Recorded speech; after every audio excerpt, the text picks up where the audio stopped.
Who is Professor Ellen Weiner? Ellen Weiner is Professor Emerita of Psychology at Boston College and Senior Research Associate at Harvard Project Zero. She has written 4 books and over 200 articles. She is the author of Gifted Children, Myths and Realities, a book sold out in Brazil. She was president of American Psychological Association's Division 10, Psychology and the Arts, in 1995-1996 and received the Rudolf Amhein Award for Outstanding Research in the year 2000. She is a fellow of APA Division 10 of the International Association of Empirical Aesthetics. Professor Ellen Weiner, it's a great honor to meet you. Ma'am, my name is Tania Viana from Brazil. Thank you so much for accepting our invitation. It was very nice of you, and we sincerely appreciate that. Well, thank you for inviting me. My first question for you is about one of your books. Actually, it's your most famous book to us in Brazil. Gifted Children, Myths and Realities is a well-accepted book in Brazil. As a matter of fact, it is completely sold out, and no other book took its place afterwards. We definitely need a new edition in Portuguese. The book was organized around 9 misconceptions about the nature of giftedness. Would you talk about these myths or misconceptions to us? Sure. And I hope that you can manage to get more books printed so that more people can buy it. I had no idea that it was sold out in Brazil. So you can let me know if I can help with my publisher. Okay, about the myths. Well, I believe that the first myth I began my book with was what I call the global giftedness myth, which is the idea that if a child is gifted, the child is gifted all around. Gifted in math, gifted in verbal areas, gifted in the arts, gifted in athletics, just generally all around gifted. And that's very rare, very rare. Most children are gifted in one area more than in other areas. There's also a view that if a child is gifted in an academic area, and I mentioned 2 of these, mathematics and verbal areas, if a child is gifted in one, they're going to be gifted in the other. And that also is not true. Children who are very high in verbal are often not particularly high in math, and the reverse is also true.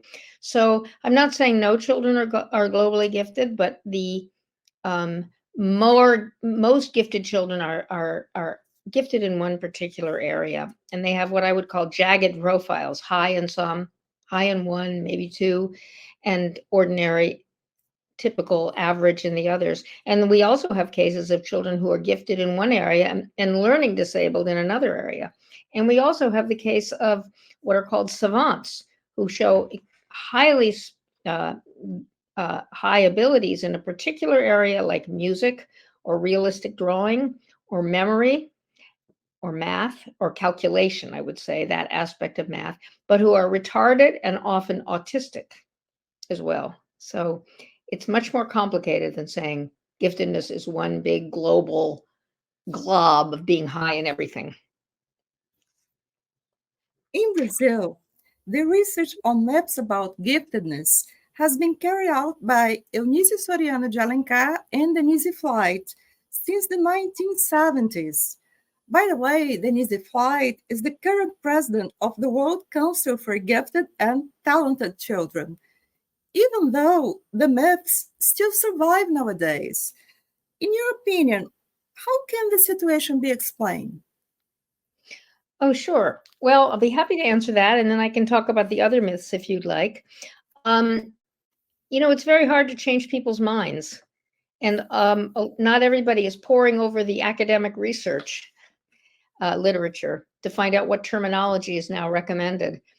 So I think people fall back on slogans, on easy ways of characterizing things. And, some of my other work was about the claim that arts education is important because it raises children's academic abilities and test scores in academic areas.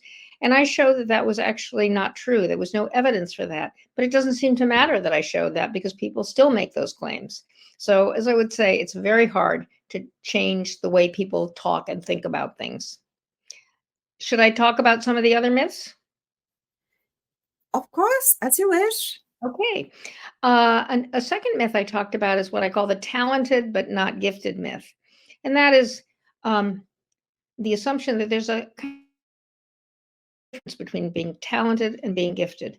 But if you really think about it, what is the difference? The difference seems to be the domain in which one is talented versus gifted. We tend to reserve the word gifted for being high in academic areas and school areas, particularly mathematics and verbal areas, and talents for the arts and athletics. But I would argue that we should just use one word for all of them, either all talents or all gifts. I prefer gifts. And gifted children in all domains have several characteristics in common that unite them. First of all, they're precocious. They're performing above their peers, their age peers in some area, often way above. Second of all, they what I call they march to their own drummer. They're often nonconformists. They don't really care about what other people think. And most importantly, they teach themselves. They practically teach themselves in their area of high ability. They don't need a lot of scaffolding and support. And the third characteristic is what I call having a rage to master, which is just an incredibly intense motivation to keep working in their area of high ability, probably because they're good at it. And when you're good at something, you achieve a kind of state of flow when you're working on it. And it's pleasurable. So in those three ways, precocity, marching to their own drummer, and rage to master, all gifted children, no matter what the domain, are alike. And therefore, I don't think we should make a distinction between talents and gifts. Another myth I talk about is what I call the IQ myth, and that is that if a child is gifted, that child has a high IQ. Now, if a child is very gifted in either verbal or mathematics, that child likely does have a high IQ because those are the two areas that IQ tests focus on. But as we often find kids who are much higher, gifted kids who are gifted in math but not in verbal, or the reverse. I think I already mentioned this when I talked about the myth of global giftedness. And if you think about gifts in art or in music or athletics, these are often unrelated to IQ. People have claimed that kids who are gifted in music have high IQs, but that's actually been shown to be not true. You can be very gifted in music and have an average IQ, and same for art, and certainly the same for athletics. So the IQ myth says all gifted kids have high IQs, and I say no, just kids who are very high in the school areas. Let's see, what myth am I on? The fourth myth is what I call the origin myth. Where did giftedness come from? And I think there's a common sense view that kids who are highly gifted were just born that way. And if you ask somebody on the street, that's probably what most people would say. If you ask a psychologist who's read the work of Anders Ericsson, that psychologist is going to say, oh, it's a myth to say it's all inborn. It's all due to practice. And if you practice something for 10,000 hours over years, you're going to achieve state of giftedness. And I actually think that the popular view is more correct than the 10,000 hours view, because you cannot take a child at random and get that child to play the piano for 5 hours a day, or to work on math on her own free time because she loves it so. It's true that 10,000 hours of practice or hard work is necessary for achieving high levels of proficiency, but it cannot be sufficient. If you look at young children, early on, some of them, those who we call gifted, are showing high abilities in a particular area, where they haven't been trained. So there isn't, it's clear that they have such a high ability. For instance, I have a grandchild who is what I call an abstract art prodigy. He gets up in the morning and spends all his time making abstract art, and making it very, very carefully. He's only 4. And it's unusual to see a child doing this. He's not showing the same kind of proclivity for anything else, not for music, not for reading books. It's just art. So where does that come from? I think it has to be, in some sense, inborn. Children are born with certain proclivities that point them to certain domains. And so the idea that you can force a typical child to work 10,000 hours on something is ridiculous, because you can't make a typical child do that. They rebel. You only get a child to do that if they really love doing it. And you only really love doing it if you have high ability to begin with, so that it comes easily to you. Another myth is the idea of the driving parent. It's very related to the 10,000 hours myth, that the idea is that gifted children are just born like typical kids, but their parents push them, and that's what makes them achieve high levels. But in fact, what parents say is their children are pushing them. I want to read more books, get me more books, take me to the museum. The kids are asking parents to give them the materials they need to work in their area of high ability. So while it's true that some parents of gifted children do push their kids, that is not the explanation for where children get their high ability. Let's see, I have 3 more myths to talk about. Another one is called the glowing with psychological health. Glowing with psychological health. This was a myth that was really fostered by the work of Lewis Terman, who did the first longitudinal study of high IQ children starting in the 1920s in California. He thought that high IQ children tended to be very well-adjusted, happy kids. And that's a kind of idealization that just doesn't hold up under the evidence. It turns out that the more highly gifted a child is in any area, the more likely they are to have trouble finding friends of their own age, because they're so different from their age peers. And so they often have social difficulties. So perhaps this is true of a moderately gifted child, but the highly gifted, the extremes, are often dealing with being picked on, feeling weird, and not having friends of their own age. And therefore they often gravitate to older kids. Another myth that we see in the United States is the claim that all children are gifted. And I think this comes from a desire not to be elitist. And educators are very likely to say, all my kids are gifted. And I think what they mean by that is all my kids have potential to learn.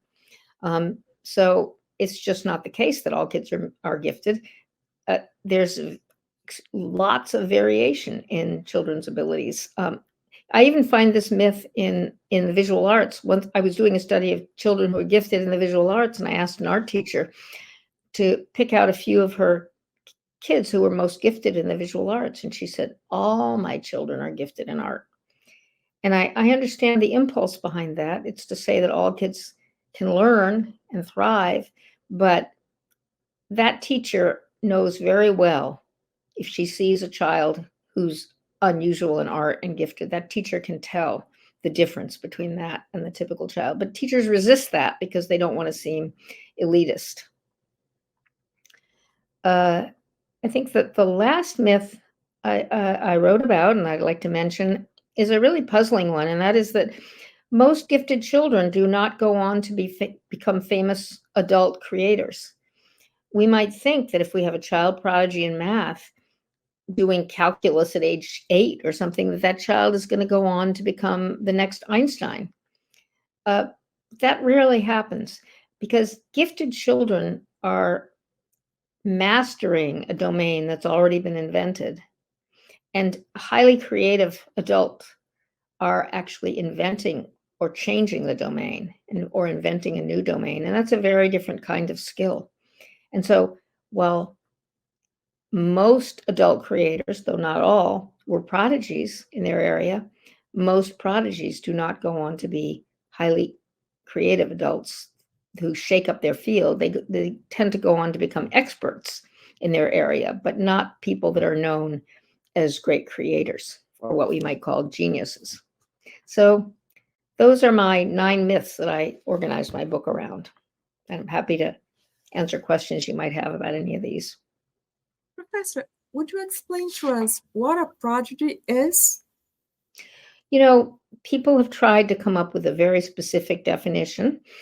David Feldman argued that a prodigy is a child who's performing at adult levels below the age of 13. I would agree that would be a prodigy. I'm just not sure why we make the cutoff at 13 or 14 or 12, because it's all a continuum. So I would simply say that a prodigy is a child that is performing way above grade level and is in some area and is showing the characteristics of having a rage to master. You mentioned Lewis Terman.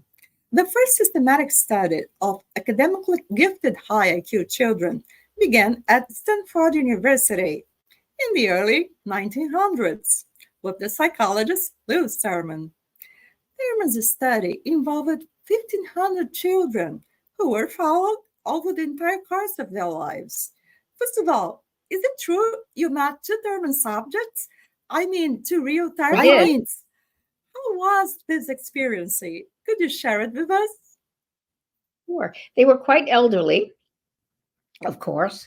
I don't remember exactly how old they were, but I'm sure they were in their 80s. Some of them, they might have been in their early 90s. One of them showed me very complicated jigsaw puzzles that they loved to work on. And another one, that was a man, and a woman showed me all kinds of photographs that she had collected. So they seemed like ordinary, kind, nice people. They were very happy to talk about having been in the study, but you would not have known how gifted they had been as children just by talking to them. They seemed like, ordinary people who were highly articulate, but I knew that they had this history of high ability. That's so nice. As a legacy of Terman's study, people in general believe IQ tests are the best way to identify gifted children. Moreover, children are admitted into special school programs for the gifted on the basis of their IQ scores. As your conception of giftedness allows a broader vision of gifted people, what do you consider to be a better way to identify them? Well, I'm not opposed to the idea of an IQ test, because IQ tests do tell you how well children are going to do in school, because what the IQ tests ask for are school-related abilities. But I think that a much better way and maybe broader way of capturing more children who maybe don't test well would be to rely on something softer. I think that teachers know very well which children are bored in school because they can do everything that they're being asked and they have time left over when the other kids are still working and they're asking for more work. Those kids clearly are asking for something more challenging. So I would rely, first of all, on what teachers observe and recommend.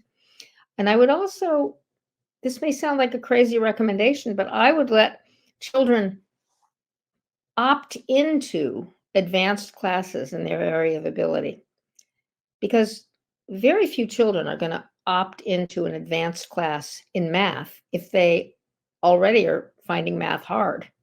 So I think it would be a very good sign of ability in a particular domain if a child says, I want to go into an advanced class. Of course, with that, you would have to have the understanding that children who opt in but actually aren't capable of doing the work would have to opt out. But I personally would rely on teacher recommendations and students asking to opt in instead of an IQ test. And an IQ test certainly isn't going to pick up giftedness in non-school areas. Teachers' recommendations too. The existence of educational programs designed for gifted and talented children in the United States of America, USA, points out to two different categories, giftedness and talent. I'd like to know the purpose of this differentiation, ma'am. I think that when they say talent, they're referring to arts or maybe also athletics, although they're usually use the term skilled. I think that when they use the word gifted, they're referring to school abilities, primarily verbal abilities and mathematical abilities. So, but as I mentioned earlier, I don't really think it's useful to have a different term, gifted and talented. I think one should just say gifted in and then specify the area in which children are gifted. Because to me, giftedness and talent simply means very high ability in a particular domain. You begin your book, Gifted Children, saying that phrase.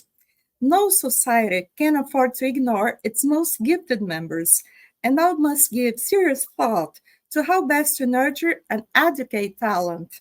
Which model of education do you consider to be better for them?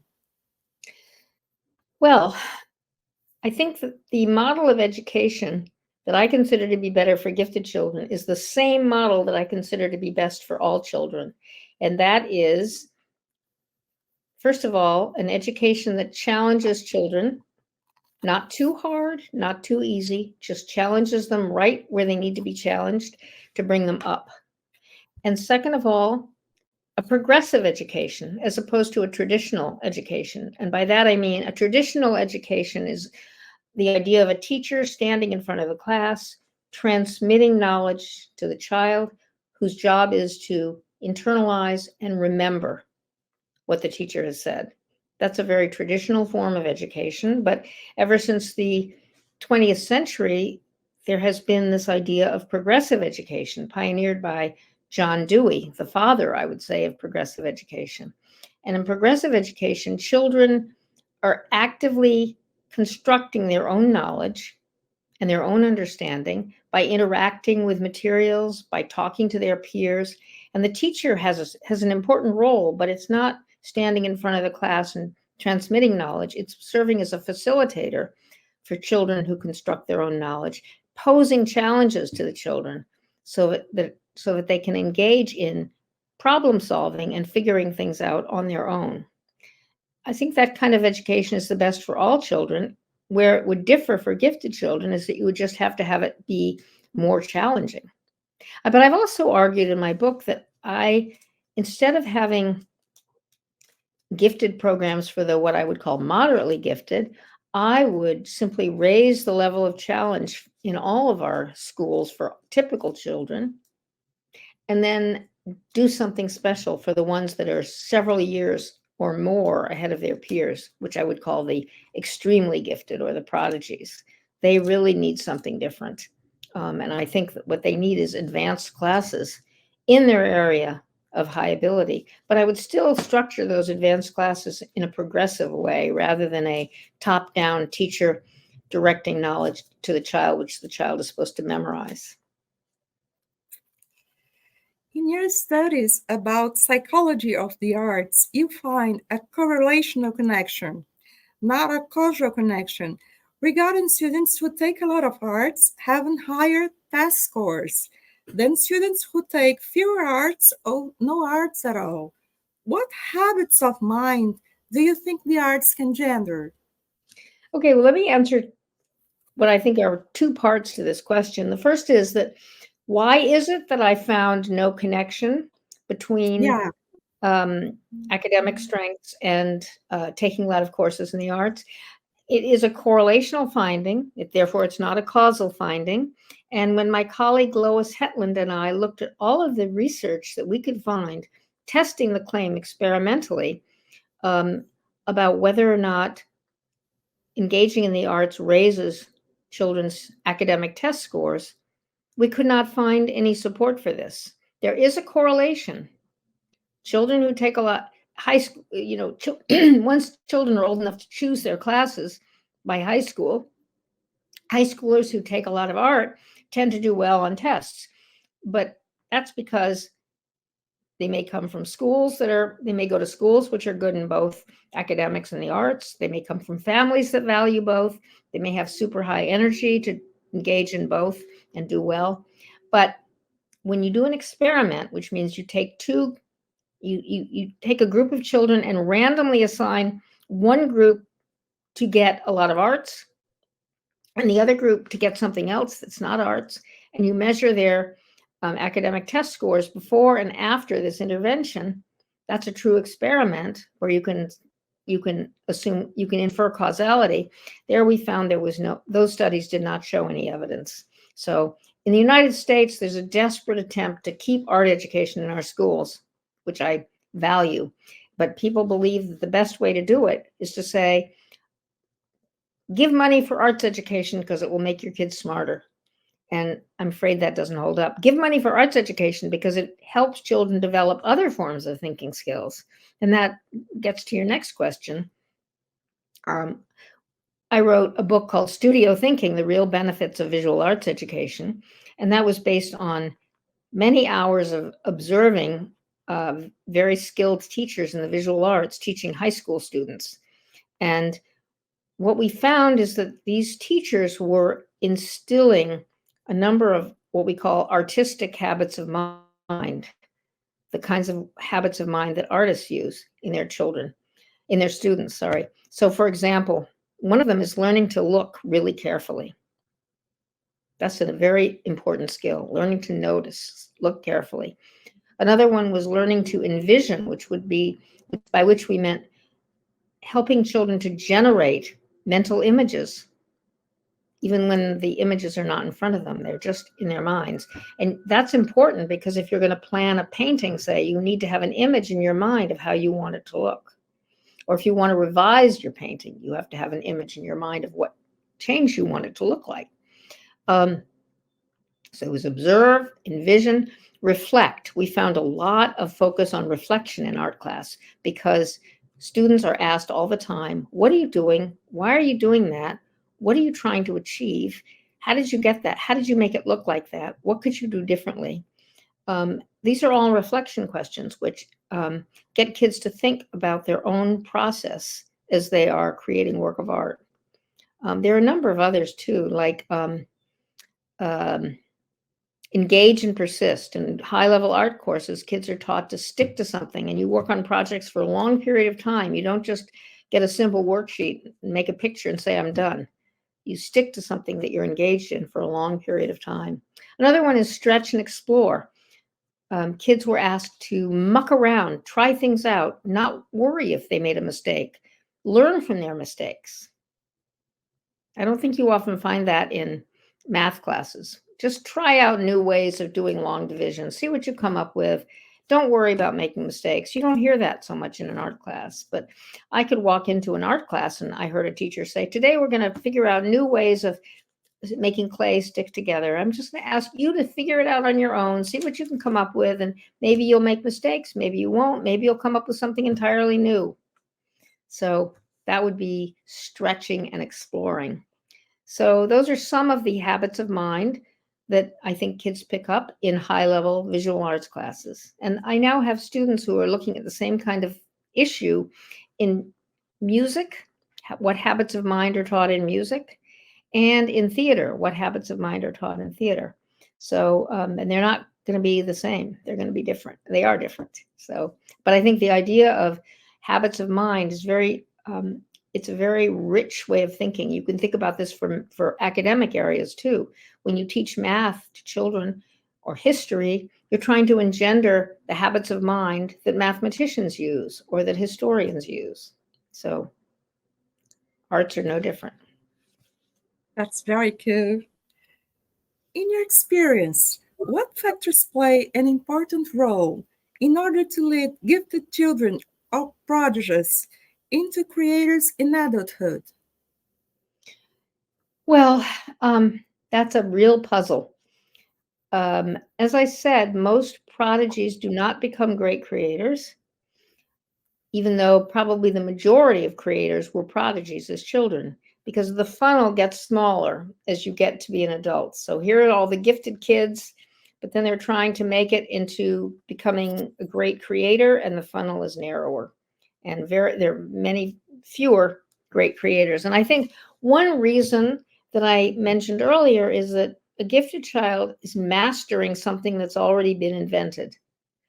And a creative genius is inventing something new. So that's a very different kind of skill. So we can't expect all prodigies to have that. And I think there's a personality characteristic too. And that is, if you want to become a creator, an innovator, you have to have a desire to shake things up. You have to have a desire to make something to make your domain different, because you're not satisfied with the way things are. You're not satisfied with the state of visual arts. And so you want to come up with a new way of painting. And so Picasso comes up with Cubism. You're not satisfied with the state of biology and science. And so Darwin comes up with the theory of evolution. These things don't just come snap out of the blue. They are a product of long years of hard work. But I think the personality characteristic of wanting to shake things up is probably very important, kind of restlessness. But nobody has been able to predict which prodigies are going to become great creators. We can only look back and say, oh, these creators were prodigies and they had these characteristics. So it's not an easy question, but those are my best guesses. Having the ability not just to master, but to innovate in a big way, and having the desire to innovate. Professor Alan Weiner, this is related to the rage to master? Well, I think gifted children have a rage to master, and I think adult creators have a rage to master. So I don't think that having a rage to master predicts that you will be an adult creator. I think it goes beyond that. Could you explain to us your conception of giftedness? You talked about is based on 3 characteristics. Yes, I mean, I think that in my view, all children who we would call gifted and or prodigious, first of all, by definition, they're precocious. And what I mean by that is they are doing things in a particular area that are not the same as what their age peers are doing. They're ahead of children their same age. Some are moderately ahead, some are way, way, way ahead. It's a continuum. So there's precocity. The second is that they really seem to teach themselves. They don't need a lot of adult help. I'll give you an example. One of the children I wrote about in my book mastered reading at an extremely young age. And now I've forgotten exactly what age I said he was, but it's way beyond, way, way lower than the age at which children usually acquire reading. And here's how he did it. He asked his mother to read him a story and point to each word as she said it. And he looked on closely, and he asked for the same thing to be done for 1 week. And then he selected another book and asked for the same thing every day for a week. And after that, his mother told me he had simply cracked the code of reading, and he never wanted to be read to again. He simply read on his own. Now, the adult in this picture had some role. She had to provide the book and obey her son and point to each word that she uttered. But that's a very minimal role compared to what a reading teacher has to go through to get a typical child to learn how to read. And that's what I mean when I say they don't need a lot of adult teaching. They pretty much teach themselves. And the third characteristic is this rage to master, this drive. It's very hard to get kids to go out to play with their friends, eat breakfast, pay attention in school, because all they want to do is work in their area of high ability. I mean, one child I studied who was a drawing prodigy simply made drawings all day long in school and wouldn't participate in any of the other activities in kindergarten. And his teacher didn't like that. She didn't support it, but this child was just obsessed with drawing. And my grandson, age 4, gets up in the morning before other people are up, and he goes and in his room, he has all his art materials, and he starts painting. And he doesn't bother anybody because he's completely engrossed in painting, and he doesn't even wake anybody up. And that's what he does all the time that he's allowed. That's a rage to master. I'd like to understand a little more about one of the characteristics of your model. Let me see. An insistence on marching to their own drummer. Could you talk a little more to us? I think that I mean by that both that they teach themselves and also that they're somewhat nonconformists. They don't care what other people think. They don't try to be like other people. They feel different, and they really are different. They live in their own heads. They find their own minds more interesting than those of other people. They're often introverted, and they seem to drive themselves rather than have peer pressure drive them. They don't see anything wrong with inviting a child over to play, and it turns out the only reason they wanted to invite that child over to play is so they could draw that child and ask the child to model. That actually was something that happened with one of the gifted artists that I studied. And after a while, kids didn't want to come over to his house to play because all he wanted them to do was sit and model for his drawings. So that's kind of what I mean by marching to their own drummer. They do what they want. They don't succumb to peer pressure. No, I got it. Thank you. That's my last question for you, Professor. Alan Wiener by Alan Wiener. How do you define yourself, ma'am? How do I define myself? Well, I am trained as a developmental psychologist. I study how children develop, but my focus is on how they develop in the arts, visual arts, music, theater. I haven't done much work in dance. So I guess I would say I'm a cognitive developmental psychologist focused on the arts. I've always been very interested in the arts. I was going to become an artist before I became a psychologist, but that didn't work out. So that's how I would define myself. Cognitive developmental psychologist of the arts. It's good enough. Well, thank you for that. Professor Alan Wiener, accept our endless gratitude, not only for the interview, but especially for your tireless effort in the field of giftedness.